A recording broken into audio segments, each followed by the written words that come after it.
महाराज जी, हमारे घर में एक कमरा है जिसमें हमारी श्री जी और ठाकुर जी की सेवा होती है और उसी कमरे में मैं और मेरी पत्नी और बेटा रहते हैं। कई लोग कहते हैं अपने कमरे में श्री जी का विश्राम नहीं होना चाहिए। महाराज जी, अब इस वक्त तुम परिस्थिति किसी में की बात मानो, किसका है?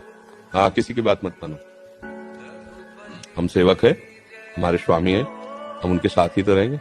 श्री जी हमारे कमरे में नहीं, श्री जी और कमरे में नहीं, हम और कमरे में रहे, नहीं जरूरत है हमें किसी और ऐसे सिद्धांत की। अगर हमारे पास कमरा भी नहीं तो अपनी सैया में सुलाएंगे। सिराने हमारे श्री जी सो रही, करवट लेके हम उनके पास सो रहे। ये प्रेम की उपासना है, भाव की बात है। जैसे बहुत भाव से रहना है। अब जिनके पास एक कमरा है, श्री जी ना विराजमान करें, भाई सिद्धांत है। श्री जी के सामने खाना नहीं खाना, श्री जी के सामने पैर फैला के नहीं लेटना, श्री जी के सामने जोर से नहीं बोलना। ये कहाँ का? मंदिर का।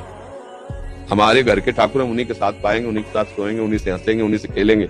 बुरे भले जैसे भी है, बेपर्द उनके हम सामने हैं। वो हमें सुधारे, अपने लायक बनावे, चलावे। ये अपने घर की उपासना है, किसी की बात मत मानो। हाँ, प्रसन्न होकर चलो। ये सब बाहरी बातें हैं। अपने प्रेम में बाहरी बातें नहीं होती। बाहरी सिद्धांत ठाकुर जी को अधीन नहीं कर सकते, ध्यान रखना। तो इसलिए अब मान लो एक छोटा सा कमरा है, अपने परिवार का पोषण कर रहे हैं, तो उपासना नहीं करें, हम श्री जी की सेवा ना विराजमान करें। ये किसी की बात नहीं माननी है, अपने मार्ग से चलें।